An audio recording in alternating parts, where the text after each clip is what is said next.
Hi friends, అందరికీ నమస్కారం. ఆంధ్రప్రదేశ్కి వాతావరణ శాఖ హెచ్చరికలు జారీ చేసింది. అదేమిటంటే వచ్చే వారం అల్పపీడనం ముప్పు పొంచి ఉన్నట్టు వాతావరణ శాఖ తెలిపింది. రైతులకు ముందస్తు హెచ్చరికలు జారీ చేసింది వాతావరణ శాఖ. Welcome to AP weather news. AP Telangana weather update కోసం మన ఛానల్ సబ్స్క్రైబ్ చేయండి, షేర్ చేయండి, లైక్ చేయండి. టుడే వెదర్ అప్డేట్ ఏమిటంటే ఈరోజు ఉపగ్రహ చిత్రం చూడండి, శాటిలైట్ చిత్రం. ఇవాళ కోస్తాంధ్రలో ఎటువంటి మేఘాలు వచ్చే అవకాశం లేదని వాతావరణ శాఖ తెలిపింది. ఈరోజు కోస్తాంధ్రలో ఎండలు మండిపోయే అవకాశం ఉన్నట్టు వాతావరణ శాఖ తెలిపింది. వర్షాకాలం వేసవి కాలాన్ని తలపిస్తున్నట్టు ఎండలు తీవ్రంగా నమోదవుతున్నట్టు వాతావరణ శాఖ తెలిపింది. ఇదిలా ఉంటే రాబోయే 2 రోజుల్లో ఉత్తర కోస్తాంధ్ర, మధ్య కోస్తాంధ్ర, తెలంగాణలో అక్కడక్కడ తేలికపాటి నుండి ఓ మోస్తరు వర్షాలు నమోదయ్యే అవకాశం ఉన్నట్టు వాతావరణ శాఖ తెలిపింది. ఇదిలా ఉంటే వచ్చే వారం బంగాళాఖాతంలో భారీ అల్పపీడనం ఏర్పడే అవకాశం ఉన్నట్టు వాతావరణ శాఖ తెలిపింది. అల్పపీడనం ప్రభావంతో వర్షాలు వచ్చే వారం నుండి పుంజుకునే అవకాశం ఉన్నట్టు వాతావరణ శాఖ తెలిపింది. ఈ అల్పపీడనం ఉత్తర కోస్తాంధ్ర, మధ్య కోస్తాంధ్ర, తెలంగాణపై తీవ్ర ప్రభావం చూపే అవకాశం ఉన్నట్టు వాతావరణ శాఖ తెలిపింది. దీని ప్రభావంతో కాస్త ఉపశమనం వచ్చే వారం లభించే అవకాశం ఉన్నట్టు వాతావరణ శాఖ గారు అంచనా వేస్తున్నారు. కోస్తాంధ్ర, రాయలసీమ జిల్లాలో తీవ్ర వడగాలు కొనసాగుతున్నట్టు వాతావరణ శాఖ తెలిపింది.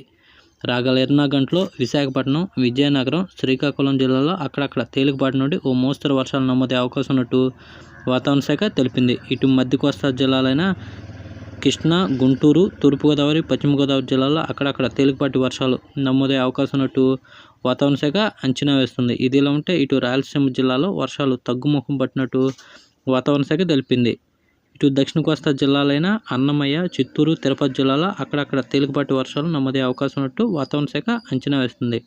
ఇదిలా ఉంటే వచ్చే వారంలో కోస్తాంధ్రలో వర్షాలు పెరిగే అవకాశం ఉన్నట్టు వాతావరణ శాఖ తెలిపింది. వచ్చే వారం దాకా ఎండలు కొనసాగే అవకాశం ఉన్నట్టు వాతావరణ శాఖ తెలిపింది.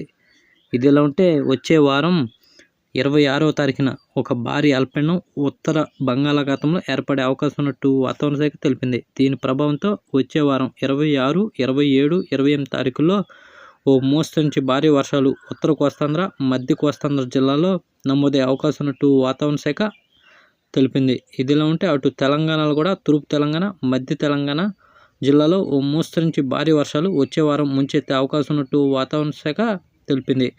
అటు రాయలసీమ జిల్లాలో వర్షాలు తక్కువగా ఉండే అవకాశం ఉన్నట్టు వాతావరణ శాఖ అంచనా వేస్తుంది. ఇదిలా ఉంటే తెలుగు రాష్ట్రాల్లో ఉష్ణోగ్రతలు మళ్ళీ పెరిగినట్టు వాతావరణ శాఖ తెలిపింది. ఇటు మధ్య కోస్తాంధ్ర, ఉత్తర కోస్తాలో ఉష్ణోగ్రతలు మళ్ళీ పెరిగినట్టుగా వాతావరణ శాఖ తెలిపింది. ఇదిలా ఉంటే తెలుగు రాష్ట్రాల్లో ఉష్ణోగ్రత చూస్తే ఈరోజు తెలంగాణలో 40 డిగ్రీల సెల్సియస్ నమోదైనట్టు వాతావరణ శాఖ తెలిపింది. ఇంకా ఉత్తర తెలంగాణలో 36 నుంచి 38 డిగ్రీల సెల్సియస్ దాకా నమోదయ్యే అవకాశం ఉన్నట్టు వాతావరణ శాఖ తెలుపుతున్నారు. ఇంకా దక్షిణ తెలంగాణలో మ్యాక్సిమం 43 డిగ్రీల దాకా పెరిగినట్టుగా వాతావరణ శాఖ తెలిపింది. ఇక ఏపీ విషయానికి వస్తే ఏపీలో ఉత్తరాంధ్రలో మ్యాక్సిమం 38 నుండి 39 డిగ్రీల ఉష్ణోగ్రత నమోదవుతున్నట్టు వాతావరణ శాఖ తెలిపింది. ఇంకా కోస్తా విషయానికి వస్తే కోస్తాలో 40 నుంచి 43 డిగ్రీల సెల్సియస్ నమోదయ్యే అవకాశం ఉన్నట్టు వాతావరణ శాఖ గారు తెలుపుతున్నారు. ఇంకా రాయలసీమ విషయానికి వస్తే రాయలసీమలో 41 నుంచి 43 డిగ్రీల మధ్యలో ఉష్ణోగ్రత నమోదవుతున్నట్టు వాతావరణ శాఖ తెలిపింది. ఇదిలా ఉంటే ఇలాంటి డైలీ వెదర్ అప్డేట్ కోసం మన ఛానల్ సబ్స్క్రైబ్ చేయండి, షేర్ చేయండి, లైక్ చేయండి. థ్యాంక్స్, ధన్యవాదాలు వాచింగ్.